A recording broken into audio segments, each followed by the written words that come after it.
السلام علیکم ورحمۃ اللہ وبرکاتہ۔ محترم دوستوں، آج میں آپ کو بتاؤں گا کہ تبلیغی جماعت والے جب جماعت میں نکلتے ہیں تو کیا کیا کرتے ہیں۔ ہماری مسجد میں ایک جماعت آئی ہوئی تھی، صبح سے لے کے شام تک ہم نے ان کے ساتھ وقت گزارا۔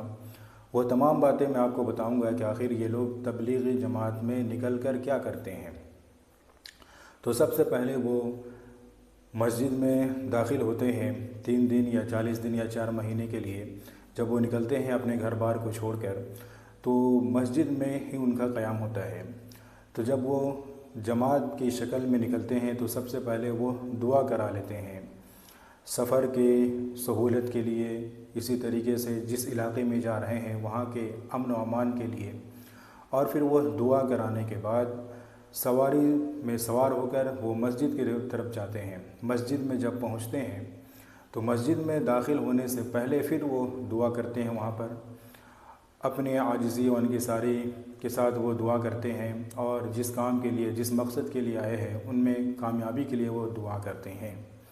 اس کے بعد پھر وہ مسجد میں داخل ہوتے ہیں۔ مسجد میں داخل ہوتے ہی وہ لوگ تحیۃ المسجد کی 2 رکعت نماز پڑھتے ہیں نفل۔ اس کے بعد سارے لوگ وضو کر کے اس کے بعد سب سے پہلے وہ مشورہ کرتے ہیں۔ مشورہ میں بیٹھ کر وہ اس بات کا مشورہ کرتے ہیں کہ آج تعلیم کون کرے گا، آج اعلان کون کرے گا، آج گشت کون کرائے گا، یا اسی طریقے سے آج کھانے کا جو انتظامات ہے وہ کس کے ذمہ ہوگا، کھانا کون پکائے گا۔ یہ تمام چیزوں کا مشورہ ہوتا ہے۔ مشورہ کرنے کے بعد پھر وہ اپنی اپنی ضروریات سے فارغ ہوتے ہیں۔ جن کے ذمہ کھانا پکانا ہوتا ہے وہ اپنے کھانے پکانے کی ڈیوٹی میں لگ جاتے ہیں۔ اس کے بعد تعلیم کا حلقہ ہوتا ہے، سارے لوگ بیٹھ کر گولا بنا کر تعلیم کرتے ہیں۔ 2 کتاب ان کی خاص ہوتی ہے، فضائل اعمال اور اسی طریقے سے منتخب احادیث۔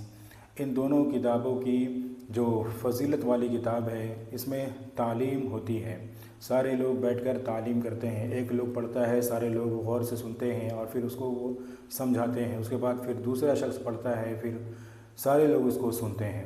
اسی طریقے سے یہ سلسلہ چلتا رہتا ہے۔ تعلیم کے بعد اس کے بعد قرآن کا حلقہ لگتا ہے۔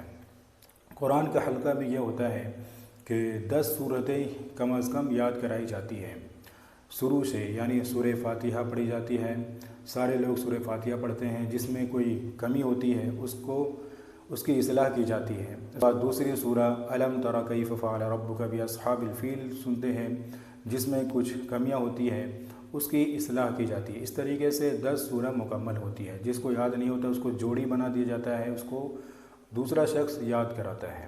تعلیم کے حلقے کے بعد پھر مسئلے مسائل کے بارے میں ہوتی ہے کہ غسل کے فرائض کتنے ہیں، وضو کے فرائض کتنے ہیں، اسی طریقے سے نماز کے فرائض کتنے ہیں۔ یہ تمام چیزوں کا مذاکرہ ہوتا ہے۔ جس کو یاد نہیں ہوتا اس کو یاد کرایا جاتا ہے اور جوڑی بنا دی جاتی ہے، جس کو یاد ہوتا ہے دوسرے شخص کو یاد کراتا ہے۔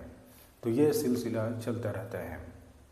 اس کے بعد نماز کا وقت ہوتا ہے، تو نماز کے بعد تعلیم کرتے ہیں ان لوگ، یعنی نماز کے بعد دین کی باتیں کرتے ہیں، جس میں اکثر و بیشتر 6 نمبر کے دائرے کے اندر ہی باتیں ہوتی ہے۔ 6 نمبر یعنی سب سے پہلا ایمان، اس کے بعد نماز، علم و ذکر، اخلاص نیت، اس کے بعد اکرام مسلم اور تفریغ وقت، یعنی وقت کو فارغ کر کے اللہ کے راستے میں نکلنا۔ ان 6 امور کے بارے میں مذاکرہ ہوتا ہے۔ یہ باتیں ہیں جو اکثر و بیشتر تبلیغ حضرات کرتے ہیں۔ اس کے علاوہ اور بھی ان کے کام ہوتے ہیں، لیکن جو بیسک کام ہے یہی چیزیں ہوتی ہے، یعنی دین کا سیکھنا اور سکھانا، اور بستی والوں کو جوڑ کر ان کو بھی اپنے مجمع میں لا کر ان کو بھی سکھانا اور ان سے سیکھنا۔